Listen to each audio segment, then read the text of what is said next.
स्वागत आहे आपलं आजच्या नवीन अपडेटमध्ये। चॅनलवर नवीन असाल तर व्हिडिओला शेवटपर्यंत नक्की पहा आणि व्हिडिओ आवडल्यास व्हिडिओला लाईक व चॅनलला सबस्क्राइब नक्की करा। वर्धा नांदेड या 284 किलोमीटर सिंगल ट्रॅक रेल्वे लाईनमध्ये मागील अपडेटमध्ये आपण दारवा जंक्शन कव्हर केले होते आणि आज आपण आजच्या अपडेटमध्ये दारवा जंक्शनचा पुढील भाग जो आहे तो कव्हर करणार आहे। तर मित्रांनो, समोरच्या दिशेला आपल्याला ज्या ठिकाणी क्रेन दिसते आहे त्या ठिकाणी दारवा जंक्शनच्या निर्मितीचे कार्य हे सुरू आहे। दारवा जंक्शनपासून सुमारे 1 किलोमीटर अंतरावर ज्या ठिकाणी आपल्याला पोकलँड मशीन दिसते आहे त्या ठिकाणापर्यंत अर्थवर्कचे जे काम आहे ते या ठिकाणी फायनल स्टेजमध्ये करण्याचे कार्य हे सुरू झालेले आहे। या ठिकाणी आपण पाहू शकता की अर्थवर्क जे आहे ते मागच्या दिशेला तसेच या समोरच्या दिशेला 80 ते 90% पूर्ण करण्यात आले आहे। समोर आपल्याला भोपापूर या गावाकडे जाणाऱ्या या रोडसाठी अंडरपास तयार केलेला दिसत आहे व त्यापुढे देखील अर्थवर्क केल्या गेल्याचे दिसत आहे।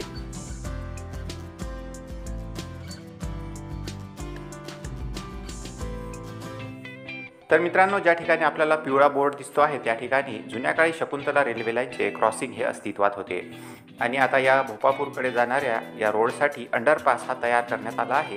ही जी लोकेशन आहे मित्रांनो, ही वर्धा जंक्शनपासून साधारणतः 109 किलोमीटर अंतरावर असणार आहे। म्हणजेच वर्धा जंक्शनपासून दारवा रेल्वे स्टेशन हे साधारणतः 108 किलोमीटर अंतरावर उजव्या दिशेला असणार आहे। तर या पुलाच्या डाव्या दिशेला ही जी रेल्वे लाईन आहे ती दारवा जंक्शनकडून दिग्रसकडे जाणार आहे, म्हणजे नांदेडच्या दिशेने।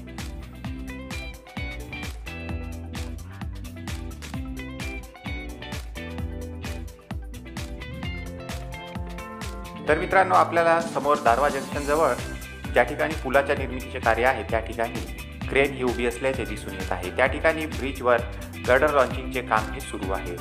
तर या पुलाच्या दुसऱ्या दिशेला आपण पाहू शकता की या ठिकाणी अर्थवर्क हे जवळपास पूर्ण करण्यात आले आहे। तर अर्थवर्कचा फायनल बेड हा या ठिकाणी टाकण्यात आल्याचे आपल्याला समोर दिसत आहे।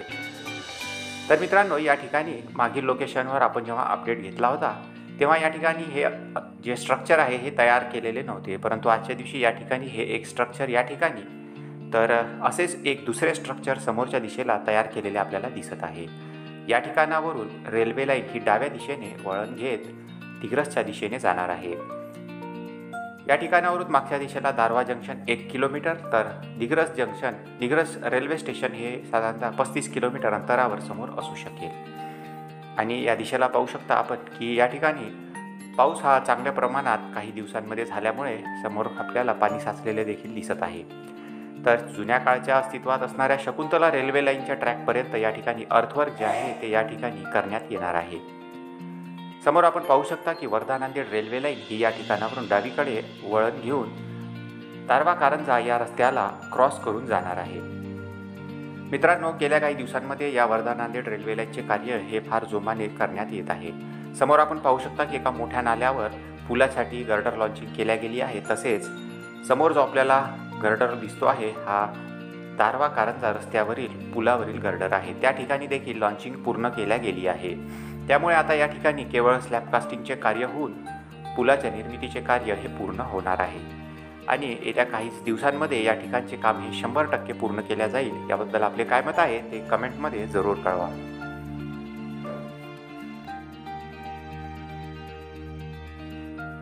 तर मित्रांनो, आपल्या चॅनलवर वर्धा ते नांदेड या रेल्वे लाईन सिरीजचे विविध लोकेशनवरील व्हिडिओ आपल्याला प्लेलिस्टमध्ये मिळून जातील व प्लेलिस्ट जी आहे ती आय बटनमध्ये दिली आहे। जर आपण मागील अपडेट बघितले नसतील तर त्या ठिकाणी प्लेलिस्ट नक्की चेकआउट करावी। तर या ठिकाणी आपण पाहू शकतो की हे जे वळण आहे या ठिकाणी जे फायनल बेड आहे तो अर्थवर्कचा या ठिकाणी टाकण्याचे कार्य जे आहे ते पूर्ण झाले आहे।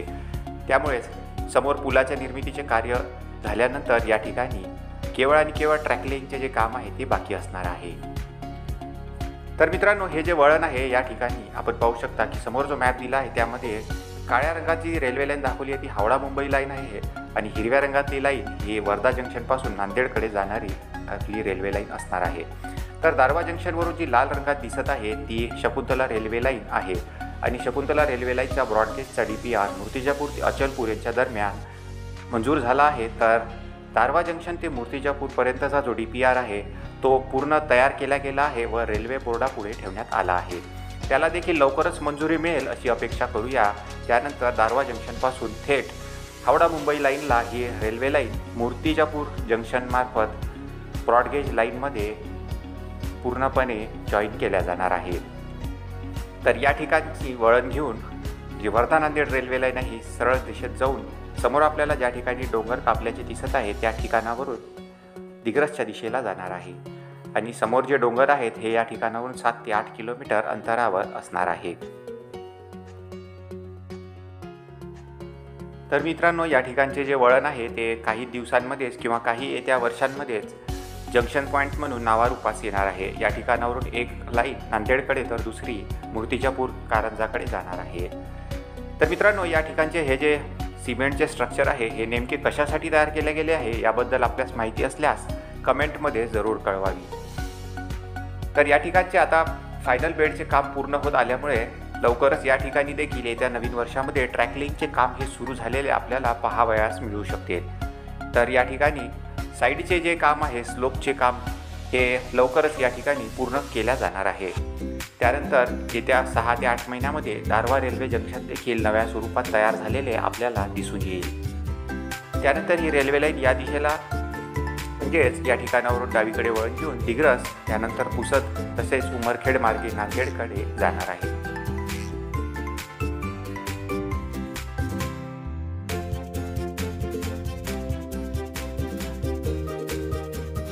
तर मित्रांनो, शकुंतला रेल्वे लाईनचा DPR ब्रॉडगेज मंजूर झाल्यानंतर या ठिकाणावरून जेव्हा मूर्तिजापूरला रेल्वे लाईन ब्रॉडगेज केल्या जाईल त्यानंतर दारवा रेल्वे जंक्शन हे एक मोठे जंक्शन म्हणून नावारूपास येणार आहे. त्यामुळे या ठिकाणच्या विकासाला हातभार लागेल. आणि या ठिकाणावरून 40 किलोमीटर अंतरावर यवतमाळ तर 35 किलोमीटर अंतरावर दिग्रस हे रेल्वे स्टेशन आहे. दिग्रस हे रेल्वे स्टेशन देखील काही वर्षांमध्ये जंक्शन म्हणून नावारूपास येण्याची शक्यता आहे. त्यामुळे या भागातील विकास होण्यास नक्कीच प्राधान्य मिळणार आहे. तर मित्रांनो, अशा प्रकारे या रेल्वे लाईनच्या कामावरील अर्थवर्कचे जे काम आहे ते आता जवळपास सर्वच लोकेशनवर 80 ते 90% पूर्ण झाले आहे. तर पुलांचे काम देखील जवळपास 90% पूर्ण होत आले आहे. येत्या 2026 या वर्षामध्ये आपल्याला सगळीकडे ट्रॅकलिंगचे कार्य हे सुरू झालेले दिसू शकेल. तर या ठिकाणी आपण पाहू शकता की या अंडरपासच्या दोन्ही साईडची जी कनेक्टिव्हिटी आहे ती कनेक्टिव्हिटी व्हायचे काम अजून बाकी आहे. हा रस्ता या अंडरपासच्या खालून डायव्हर्ट करण्यात येणार आहे. तर मित्रांनो, कसा वाटला आजचा हा अपडेट हे आम्हाला कमेंट करून जरूर कळवा. व्हिडिओ आवडल्यास व्हिडिओला लाईक व चॅनलला सबस्क्राईब नक्की करा. सुपर थँक्स हे बटन दाबून तुम्ही आमची आर्थिक मदत देखील करू शकता. तर आता भेटू या नवीन माहितीसह पुढच्या अपडेटमध्ये.